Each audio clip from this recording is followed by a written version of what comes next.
میری دنیا بہتر ہو جائے، میرے حالات بہتر ہو جائیں، میرا بینک بیلنس بہتر ہو جائے، یعنی وہ اپنی اور اپنی ہی دنیا جو اس نے بنائی ہوئی ہے اس کی بہتری میں لگا ہوا ہے، جبکہ اعمال کی بہتری کی کسی کو فکر ہی نہیں ہے۔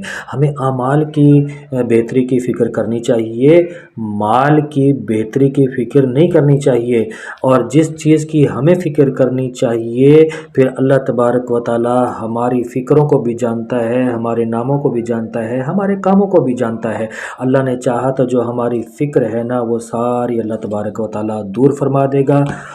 من یتوکل علی اللہ فہو حسبہ، کہ جو اللہ تبارک و تعالی پر یقین کامل کر لیتا ہے، توکل کر لیتا ہے، بھروسہ کر لیتا ہے، اللہ تعالیٰ اس کے لیے کافی ہو جاتا ہے۔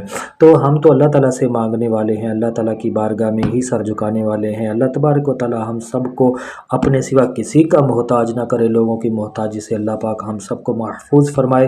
اور دیکھا تو یہی گیا دنیا کے اندر، واقعی ایسا ہے کہ فکر معاش بد بلا ہول ماد جاں گزا، لاکھوں بلا میں پھنسنے کو روح بدن میں آئے کیوں۔